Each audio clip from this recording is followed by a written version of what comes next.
Alors, bonjour à tous. Comme promis, je vais vous montrer comment j'ai fait pour installer Android Auto et Apple CarPlay sur mon Mazda CX-3. Donc, pour commencer, euh, vous allez commander le module USB qui contient Apple CarPlay Android Auto. Donc moi, je l'ai trouvé sur AliExpress pour une centaine d'euros.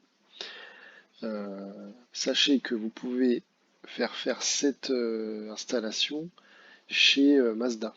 Par contre, ça coûte entre 300 et 350 euros. Donc là, moi, j'ai commandé le module à 100 euros. Je l'ai reçu en 15 jours. Et avant de l'installer, j'avais fait la mise à jour de mon Mazda Connect. Parce qu'il faut que la version soit minimum de 70.00.21. Si elle n'est pas à jour, si c'est pas cette version, ça ne marchera pas. Donc j'ai reçu mon module qui est composé du module USB, de deux câbles, des Serflex et du scotch moussé. Pour l'opération, j'ai utilisé ce kit qui permet d'enlever les éléments de carrosserie et de tableau de bord. Ça, je l'avais déjà chez moi. Ça m'avait coûté à l'époque une trentaine d'euros sur Amazon. Donc ça m'a bien aidé, mais c'est pas obligatoire. Euh, donc on va commencer. Donc il faut enlever ce cache-là, déjà, qui est côté conducteur. Donc il y a juste à tirer dessus. Ensuite, vous enlevez les deux vis ici qui maintiennent le cache ici. Ça va permettre d'accéder à la partie qui se trouve ici, à droite des pieds du conducteur.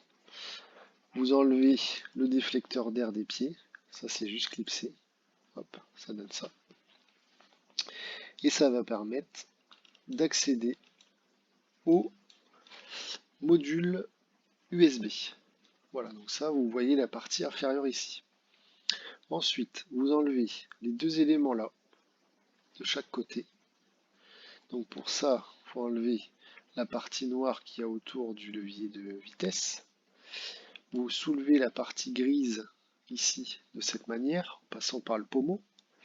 Ça va permettre d'enlever les deux parties là, deux parties latérales. Tac, vous enlevez la première, vous enlevez la deuxième. Et là, ça permet d'accéder aux ergots qui maintiennent le lecteur CD en place. Parce que le lecteur CD, on va devoir l'enlever. Donc voilà, vous avez les deux ergots qui sont visibles de chaque côté. Donc il va falloir appuyer en même temps sur les deux pour le déverrouiller et tirer dessus. Voilà, vous avez le lecteur CD qui sort. Moi j'ai utilisé les petits outils que j'avais dans mon kit. Ça m'a bien aidé quand même. Mais je pense que c'est faisable sans.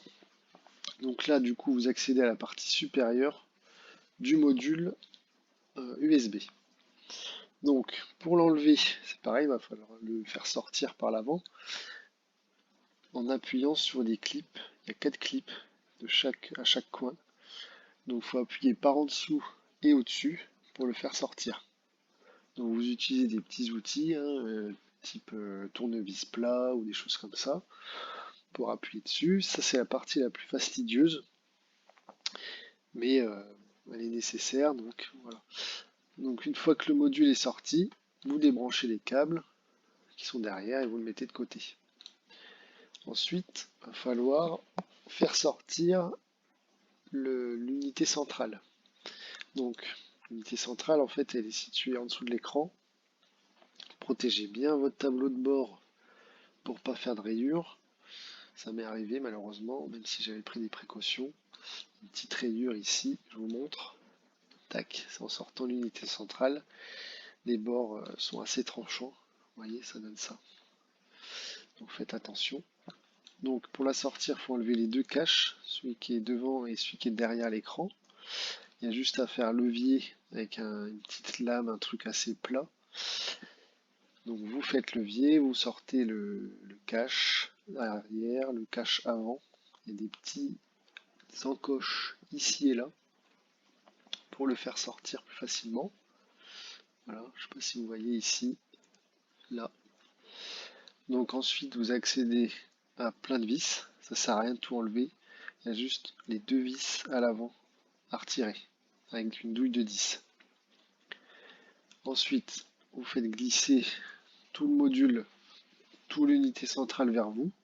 Faites attention, c'est à ce moment-là où on risque de rayer. Et vous débranchez les câbles. Voilà, vous avez sorti l'unité centrale. Donc, avec le kit Android, j'ai reçu un petit schéma de câblage. Donc il y a juste à le suivre. Et pour ça, il faut passer des câbles entre l'unité centrale et le module USB. Donc là, vous prenez l'embout noir, l'embout marron, vous les faites passer vers l'arrière, enfin vers l'avant et vers les pieds du conducteur. Voilà, vous essayez de les faire passer aussi en s'aidant, en passant par cette zone-là. Ça va, c'est assez simple. Une fois que les câbles sont passés, eh ben, faites un test avant de tout remonter. Parce que sinon, il faut tout recommencer. Donc si ça marche, vous avez 2 applications supplémentaires. Tac, Apple CarPlay, Android Auto. Vous testez, vous branchez votre téléphone, il y a des configurations à faire, ça va assez vite. Et voilà, donc ça marche. Il n'y a plus qu'à tout remonter. Donc avant ça, essayez d'accrocher vos câbles, essayez de mettre du scotch moussé un peu partout pour éviter que ça fasse des bruits pendant que vous conduisez. À savoir qu'il y a un câble qui va rester non branché, c'est l'ancien câble vert. Donc celui-là, pareil, mettez du scotch moussé dessus. Ça permet d'éviter les bruits intempestifs. Donc vous remontez tout, faites bien attention à rien oublier, refaites un test et profitez bien de vos nouvelles applications. Vous avez économisé 200 €. Bravo!